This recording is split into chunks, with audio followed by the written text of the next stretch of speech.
बस मालिक ध्यान दें, अब ये बदलाव जरूरी है। जो लोग बस चलाते हैं उन मालिकों के लिए खबर है, जो बस में सफर करते हैं उनके लिए खबर है। साल 2025 के आखिरी महीनों में बहुत से बस हादसे हुए, जिसमें कई लोगों की मौत हुई, कई घरों के चिराग बुझ गए। हमने भी आपको बहुत विस्तार से सब कुछ बताया था और इन हादसों को रोकने के लिए मध्य प्रदेश के परिवहन विभाग ने आदेश दिए। क्या है पूरी कहानी, बता देते हैं आपको। देखिए, 25 दिसंबर को हमने सीधे मुद्दे की बात शो में एक खबर दिखाई थी और आपको बताया था कि कैसे देश के अलग अलग राज्यों में बार बार एसी स्लीपर बसों में हादसे हो रहे हैं। इस खबर को दिखाए जाने के बाद मध्य प्रदेश परिवहन विभाग ने प्रदेश में चल रही सभी स्लीपर बसों की जांच के निर्देश जारी किए हैं। क्या निर्देश जारी किए गए हैं और बस मालिकों को क्या बदलाव करने होंगे, इस रिपोर्ट में आपको दिखा देते हैं। देखिए, परिवहन विभाग ने मध्य प्रदेश में चल रही स्लीपर बस को 7 दिन के अंदर आदेश पूरा करने को कहा है, लेकिन जांच के बाद भी अगर सेफ्टी स्टैंडर्ड सही नहीं मिला तो बसों को संचालन से बाहर किया जाएगा। इसके साथ ही बस कंपनी पर भी कार्रवाई हो सकती है। इसके अलावा कौन कौन से बदलाव हुए हैं, इसके बारे में भी जान लीजिए। दरअसल आजकल बस कंपनी प्राइवेसी के नाम पर बर्थ में स्लाइडर लगा रही है। इन स्लाइडर के चलते इमरजेंसी में यात्री अपनी बर्थ से नहीं निकल पाते। ऐसे में स्लीपर बस में लगे हुए स्लाइडर को तत्काल हटाने के निर्देश दिए गए हैं। इसके साथ ही आग लगने जैसे हालातों से निपटने के लिए बसों में कम से कम 10 किलो का फायर एक्सटिंग्विशर होना जरूरी बताया गया है। चेसिस में एक्सटेंशन कर बनी बस बॉडी को तुरंत संचालन से बाहर करने को कहा गया है और जब बस का रजिस्ट्रेशन किया जाएगा उस समय बस का पूरा लेआउट ड्राइंग देना होगा।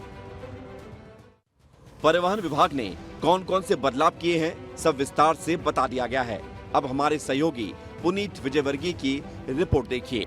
परिवहन विभाग द्वारा लागू किए गए बस सेफ्टी कोड 52 और 119 के बाद स्लीपर बसों में जो बदलाव देखने को मिलेंगे उसमें सबसे महत्वपूर्ण बदलाव है यह गेट बस में जो यात्री जहां पर सोते हैं, जहां पर पूरे स्लीपर होते हैं, वहां और ड्राइवर के बीच में यह गेट होता है, तो इस गेट को हटाने का आदेश दिया गया है।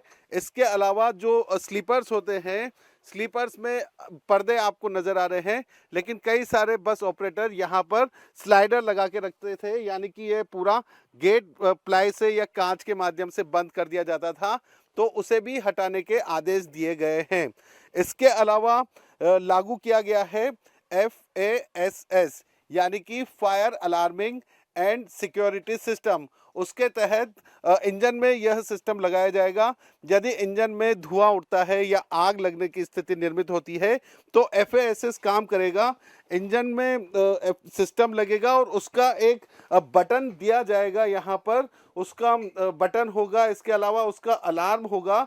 जैसे ही अलार्म बजेगा, इंडिकेशन आएगा, तो ड्राइवर एक बटन पुश करके उस सिस्टम को लागू कर देगा। उसके बाद जो इंजन है उसमें उठने वाला धुआं या आग जो भी होगा उस पर तुरंत कंट्रोल कर लिया जाएगा। अभी आगे जो केबिन में गेट बनाने के लिए बता रहे हैं कि वहाँ पर गेट नहीं होना चाहिए, तो वो हम लोग गेट इसलिए देते हैं कि ड्राइवर को प्राइवेसी रहे, पैसेंजर डिस्टर्ब ना करे उनको, इसलिए वो गेट दिया जाता है।